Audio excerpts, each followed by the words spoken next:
Now, as Donald Trump prepares his transition into the White House, the fashion industry finds itself in a precarious position over the future First Lady of the United States, Melania Trump, with a boycott movement gaining momentum against companies that sell the Trump family's fashion brands. Well, even if designers wanted to dress the next First Lady, can they afford to be associated with her? Well, let's discuss this with fashion writer Patty Huntington.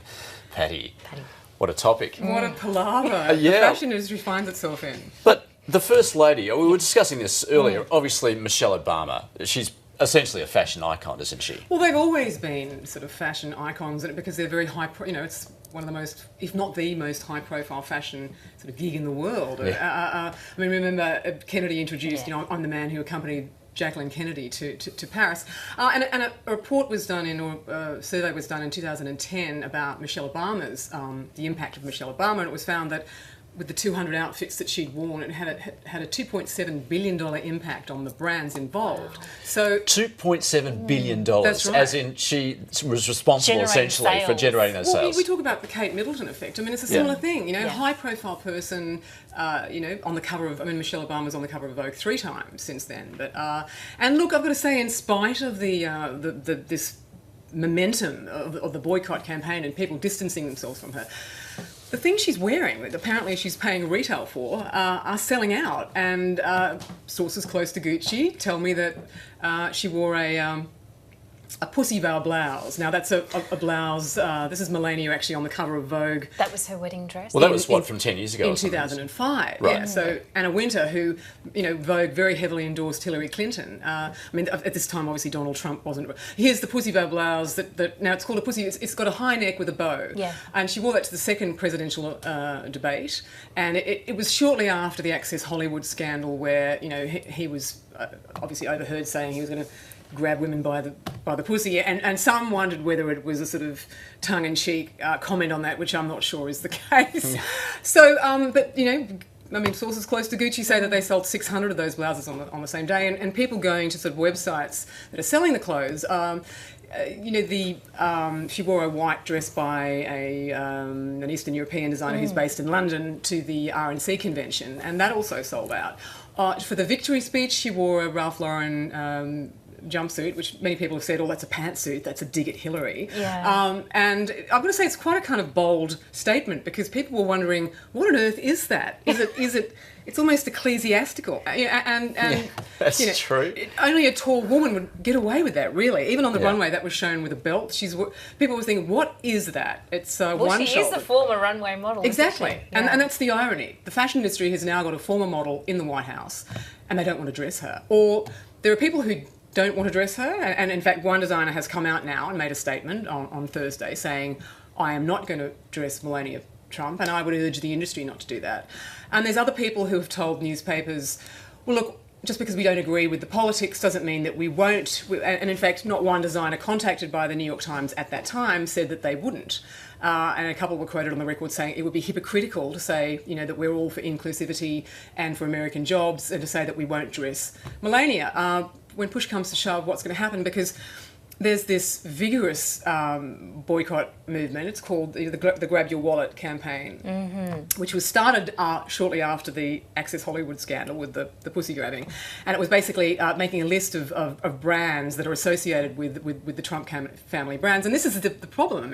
Ivanka Trump's got a clothing line. Donald Trump himself has got a clothing line. Did you realise that? No, I did not. Well, Clearly, we haven't talked about his fashion choices either. And just sort of, where are Ivanka and Donald's fashion lines made? You guessed it, China. Okay, yeah. So, and in fact, Macy's dropped Donald Trump's suit line last year after he made the Mexicans are rapists. So is it going to be the same issue with Ivanka then? Absolutely. There was a boycott movement against her because, of course, she was seen to be, she's wearing her own dress. And this came to a head with the 60 Minutes interview where a publicist who wasn't thinking clearly sent out a press release to the media thinking this was just another celebrity endorsement, and hey, this is the $10,000 bracelet you can buy that she was wearing in the 60 Minutes interview. They since acknowledged that there's a bit of a transition going on in the. But this is the issue. But look, I've got to say it's not the first time that a publicist has not seen the bigger picture. The wife of the Malaysian Prime Minister came to Sydney a couple of years ago and paid almost $100,000 cash at a designer, and the publicist pushed that story out, and that blew up. Well, if you have that that much money and that high profile, do what Ivanka does, just set up your own label. Exactly. It's like dress yourself. But if you're going to sort of, But there can be the backlash as well, as we've seen with New Balance and the comments that were made regarding the impact of the Trans-Pacific people having to Partnership. be very careful about. There's a designer who's gone on the record saying, I'm definitely doing this, and I've got to say she's actually put a target on her back, because if you look at the news sites that are talking about this, half the comments are basically saying, pull your head in, this is a ridiculous industry. You say you're against discrimination, and here you are saying you're actively discriminating. And if a designer can discriminate against a Melania Trump, why is it that a baker can't refuse, gets fined $135,000 for saying they don't want to supply a wedding cake to a same-sex couple because they're devoutly Christian? I mean, questions are being asked by consumers, and it could backfire on the industry. I mean, politics and fashion, they're not unusual bedfellows. And we had John Galliano making some outrageous comments when that was a number of years ago. 2011, exactly. And John Galliano actually came out and said in a drunken rage, he was filmed on a smartphone saying, terrible things. He was later, convicted and fined of sort of racial abuse. He said, "I love Hitler." I mean, it destroyed his career. He was, an addict and an alcoholic, and he went into rehab, and he's since, profusely apologised. But he's back working. He's been forgiven. And look, fashion's association with Nazis goes back a long. If you look at World War II, when during the German occupation, it was a very big issue. The Germans, Hitler wanted to take the fashion industry and relocate it to Berlin and Vienna. Some people closed up shop. They refused to either dress Nazi officers' wives, or they refused to give the names of employees, obviously for fear of Jews being deported from their offices. Coco Chanel closed her business, but she wound up having an affair with a Nazi intelligence officer, and in fact, according to declassified information, was herself a Nazi informant.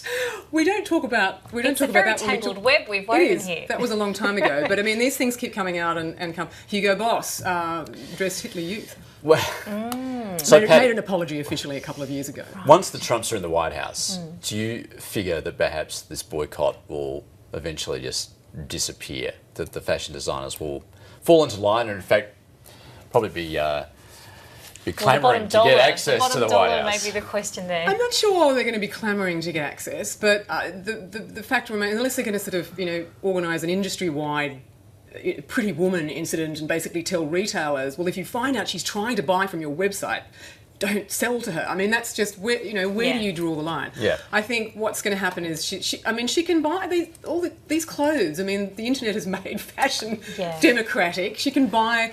She can get a private dressmaker to come and make adjustments, and she doesn't need the fashion industry. And I should point out that as a former Eastern European model, she could be quite dangerous to the fashion industry, because let's not forget that in France, a bill sort of went through to sort of criminalise the promotion of skinny models. And look, the other point about Melania, apart from this boycott movement, and there's been this basically trashing of her because of her modelling background and the nude photos that she did. And interestingly, I mean, the New York Post has showed covers dragging up these photos. I mean, as a former model, these were always going to come back to haunt her. But interestingly, what people don't realise was it's been called slut shaming of Melania Trump, and people have asked again, if you're going to be against sort of misogyny, how can you slut shame someone? It's a term that's used. Which in itself is misogynist. Exactly, but interestingly, that started in last year when a Republican strategist used a photo from her GQ shoot that she did a couple of years ago, where she was nude and lying on a carpet, and said, meet Melania Trump, your new first lady. By the way, vote for Ted Cruz next week. So it actually started within Trump's own party. Yeah. And that goes back to that issue. No one really took him seriously. Exactly. But I mean, the question of double standards is constantly being raised by consumers in the comment sections on the newspapers that are reporting this. And, people say, well, what about Carla Bruni? Now, Carla Bruni was the former First Lady of France from 2008 to 2012. She is another former fashion model who, did nude photo shoots. I mean, this is what happens. This is a photo that was auctioned by Christie's. The photographer actually said that he had a lot more explicit ones that I think, due to privacy laws, will never see the light of day. But I mean, it was very embarrassing, and they were very angry. So, what is the difference between? I guess that is a far more tasteful photo than the GQ photo shoot, which Donald Trump was, I think he organised. He organised with GQ. So that has come back to haunt him and her. But, you know, now, as she is in this, people keep talking about the fact that she's hawking a clothing line and she's hawking a skincare brand. Neither of those exists anymore. So Ivanka Trump may still be selling something. Melania Trump's website was closed down earlier this year after some Slovenian journalists questioned a statement about how she had a degree in architecture from the University of Slovenia. As it turned out, she'd only studied for a year. Her clothing and skincare line seemed to disappear at that time. So, I mean, but, you know, she's being photographed, she's wearing elegant clothes now, and it is, as I said, historic. I think it's an historic occasion without precedent, quite possibly. I think that's where we'll just leave things for the time being. Patty Huntington, always wonderful to have you with us. Thank you very much. Thank you.